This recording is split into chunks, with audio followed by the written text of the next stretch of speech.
Hello everyone. First of all, let me give thanks to the Sudan delegation for inviting me to facilitate this strategic planning process. We call it participatory strategic planning because each one of us are involved in developing this plan for ourselves. My first task was study the existing materials in the office. What came in very handy was the previous strategic plan of Sudan Boscoaid from 2007 to 2011 with the 5 goals. So what we did, we didn't want to reinvent the wheel. We wanted to build on that. Therefore, the delegation superior and for the sergeant went around all the Sundays, discussed with each one of you, and got your ideas and feedback on the implementation of the previous strategic plan and also the areas that you would like to cover the coming strategic plan. Thank you for your cooperation with them.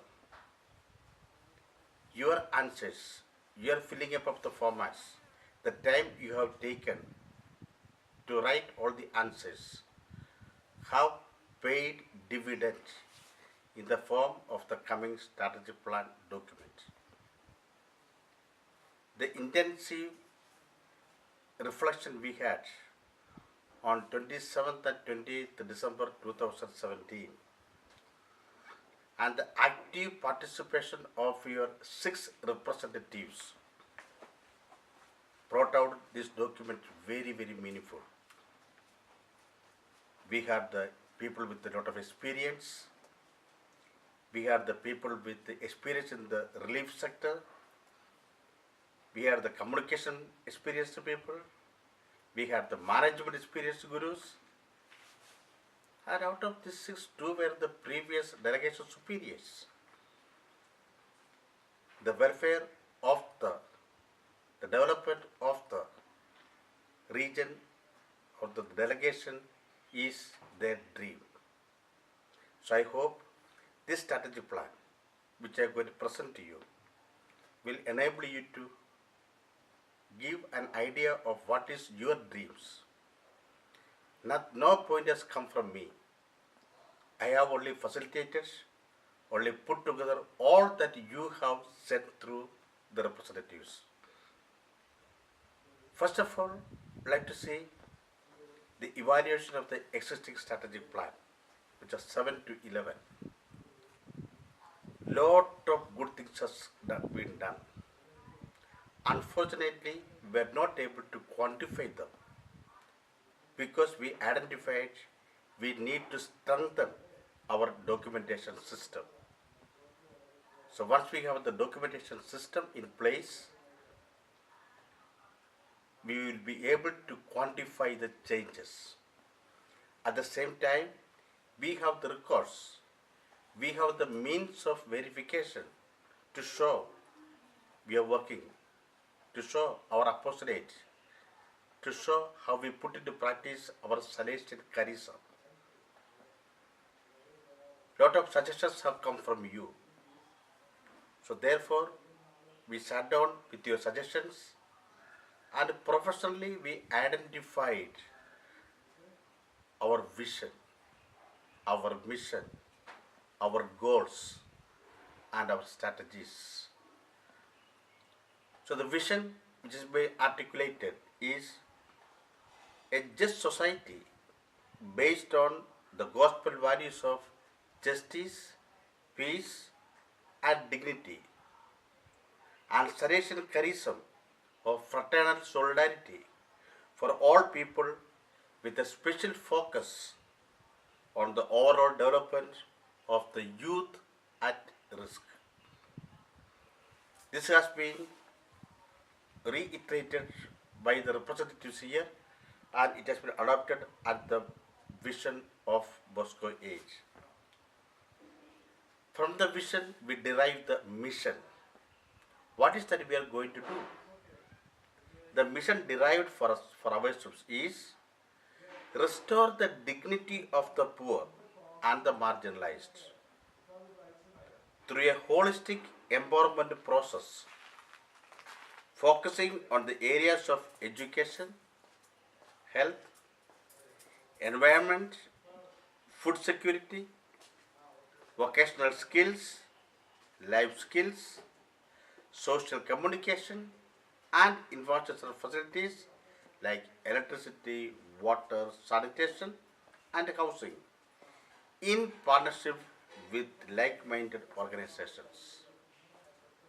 So the mission statement gives us our focus group, the poor and the marginalized, especially the youth. Our thematic areas are education, both formal and non-formal, health, environment, food security, vocational skills, life skills, social communication, and infrastructure facilities like housing, electricity, water, sanitation.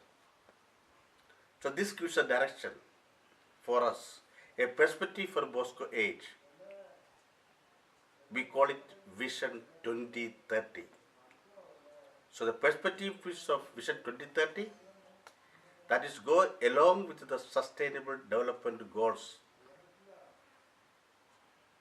But we have broken it into a strategic plan of 2018 to 2024. So this strategic plan will deal with these thematic areas.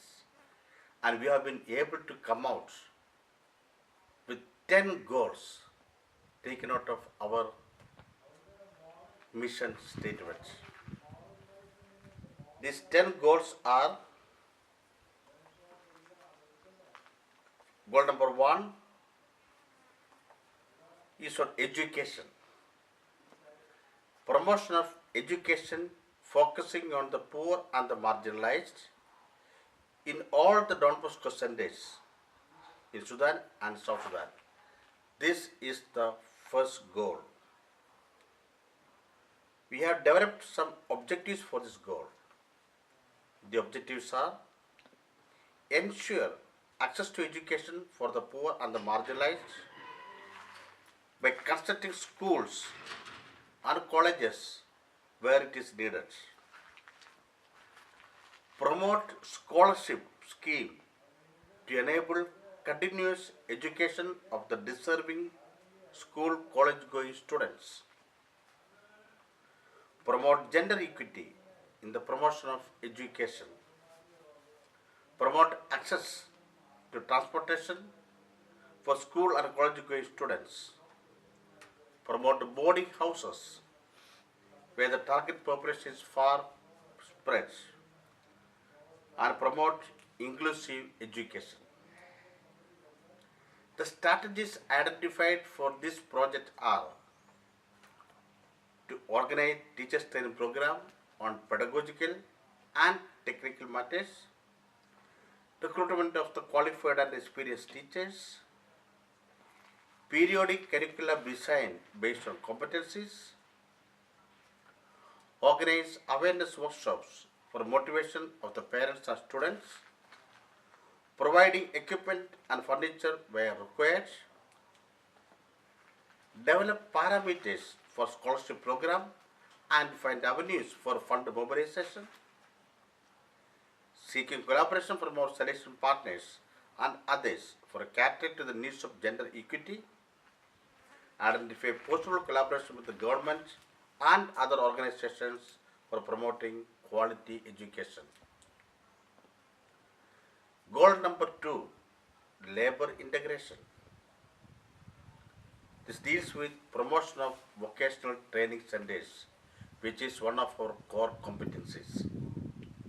The objectives are: find feasibility of starting new VTCs in South Sudan, develop strategies to make vocational training attractive, promote add-on courses or trades in the existing vocational training colleges, identify the possibilities of satellite training centers, establish job placement office in all the VTCs, promote gender equity, promote self-sustainability through the production centers in each VTC, promote past people's association to actively engage with the promotion of VTCs and its image building. For these objectives, the strategies proposed are: organize market feasibility studies to identify trades in our VTCs, conduct in-service training for the VTC teachers, develop human resource management skills for teachers for the reduction of turnover, promote volunteerism and expert services in the VTCs nationally and internationally, promote partnership with the government and like-minded organizations, network and collaborate with Dept Africa, promote image building initiatives for the VTCs, discounted fee for female students, start female-friendly trades in our VTCs. Goal number 3 deals with socio-cultural integration. The objectives identified are: promote community empowerment programs, social action in the surrounding communities based on their deprivations, strengthening associations, groups in the surrounding communities, promote cultural diversity, promote unity in diversity for development.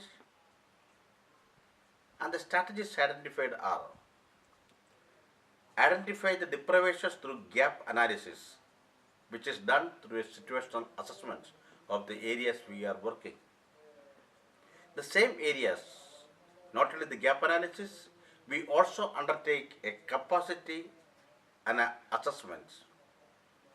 Capacity assessment consists of 6 phases, 6 areas: physical, the structures available in the village; social, the groups or the CBOs working in the area; the government departments working for the areas; the NGOs working in the areas; the economic situation of the place; the natural resources available. All these can be used for the planning of the projects or programs. So we did take an capacity assessment. And also it was proposed as a strategy to go for the cluster programs, formation of groups, cluster them. To also identify income generation schemes through culturally feasible IGPs. We also need to promote leadership, promote cultural celebrations in schools and parishes, and to organize awareness workshops for the promotion of unity in the villages. Goal number 4, response to emergencies. Our objectives are to build our capacity and our skills for immediate relief, for short-term rehabilitation, for long-term rehabilitation, and for disaster preparedness for risk reduction. The strategies for these objectives are: first of all, identify the disaster-prone areas in our place. Promote community-based disaster preparedness. Build capacity for the conference and the people on disaster response. Network with NGOs and others. Promote psychosocial counseling among the disaster affected people through training of personnel. Identify and help gender-based violent cases. Goal number 5 is for capacity building. And the capacity building, we have identified many areas to build our capacities.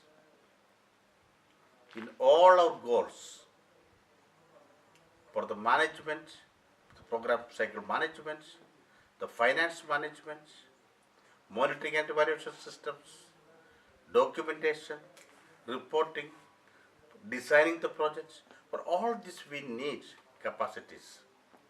So capacity building is the basic need or the basic role of the PDO here. So many programs are identified where through a gap analysis, capacity building programs will be initiated. Goal number 6 is on networking and advocacy. The objectives are to network and advocate with the government, with international agencies, with the national agencies, with other church organizations, with community-based organizations and faith-based organizations, and also network with the Dept Africa. The strategies proposed, we will have both issue-based network and geographical network. We will identify the like-minded organizations, interface with the government departments, organize exposure visits for international organizations, launch website and regularly update them, close collaboration with Dept Africa. Goal number 7 is peace building and conflict resolutions. The main objectives are to promote peace clubs, peace building clusters, peace ambassadors, peace solving village level committees, and leadership among our people. Again, the strategies would be networking, developing educative materials, creating awareness, organizing peace rallies, exhibitions, creating child-friendly space, create forums for cluster resolution and collective actions. Goal number 8 is basically forming from our own charism of children at risk.